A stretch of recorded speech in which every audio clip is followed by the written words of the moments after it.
We're back now at 7:43 in this morning on Getting Out Alive, surviving a plane crash. You may be surprised to learn not only is it possible, it's actually likely if you make the right split-second choices. Today's Lester Holt is here with more on this. It's going to surprise a lot of people. Surprising, it's likely because most accidents happen during landing and takeoff when the plane is close to the ground. As unlikely as it sounds, it's true. Research tells us you can get out of a plane crash alive. I went to the FAA's crash training facility in Oklahoma to get a first-hand look at what it takes to survive.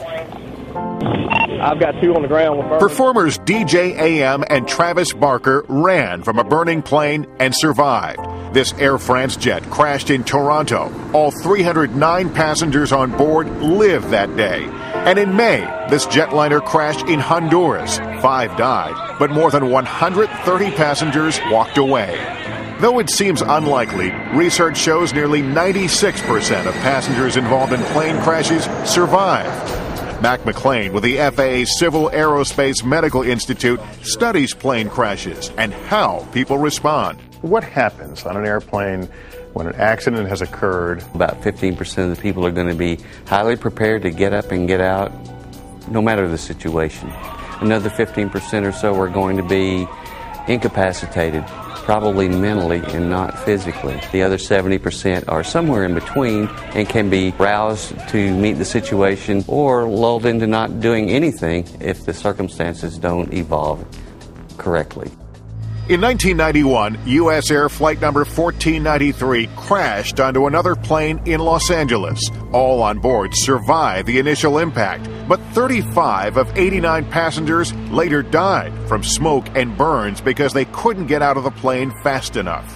I have this sensation of all this smoke in the cabin, not being able to see anything. Janet Mazzio was on board U.S. Air 1493. I couldn't see the exit very well, and that I knew that I had to go 2 seats up to get out over the... I had counted the seats, so I knew where the exit was, so I could feel them. I had to stand in line to exit a burning plane, and I knew that if I didn't get out soon enough, I would die. Janet was one of the lucky ones that day. She credits her survival with her seat assignment, just 2 rows away from the wing. What's the safest place to sit on an airplane? Almost any seat is safe. Very rarely do we have that accident that we're preparing for, but if it's a nose end, well, we probably don't want to be in the front of the airplane. If we crash and the tail comes off, well, then we probably don't want to be in the tail, although there again, that has happened and the people in the tail survived and others did not. Let me try it this way. Aisle or window? I like the aisle. You have a chance of getting out faster. McLean took me to the FAA's evacuation training plane to show me the best strategies to get out of a smoke-filled plane alive. What should I be thinking right now? Taking a lay of the land, so to speak. We know where all the exits are. There's one back there, we're just behind me, and then I've got 1, 2, 3, 4, 5, 6, 7 in front of me. Okay. All right, let's talk about crash position. What is that position? Cross your arms.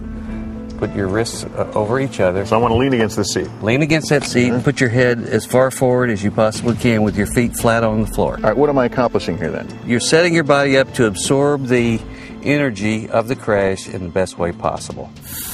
The smoke begins filling the cabin in seconds. I can't see a thing here. All right, how much time do we have?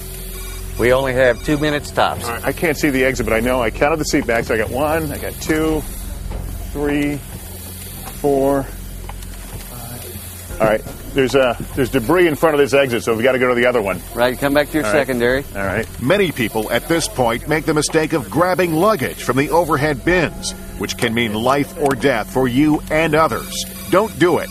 Get out fast. It's time to jump out.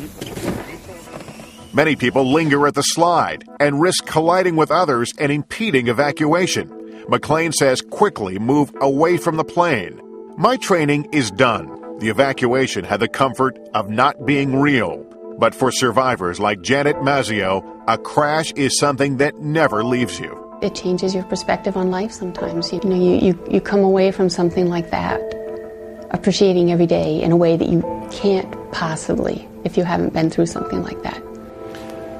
Now, something I didn't have in that mock-up you'll find on every commercial plane, that's emergency floor lighting. In a smoky condition, that lighting would come along the aisle, Matt, and it would lead you to the exit. So in addition to counting seat backs, you could watch that light to get you out. We both fly a lot. When you get on a plane, do you count the rows to the exit? I do. I'd worked on a story like this several years ago, and I do that. I do things like I make sure I never, sometimes you want to take your shoes off and be comfortable. I never do that till we're safely in the air, because if you do have to exit, who wants to be walking around the runway in December in your bare feet? Another thing I learned there is look at your seat buckle.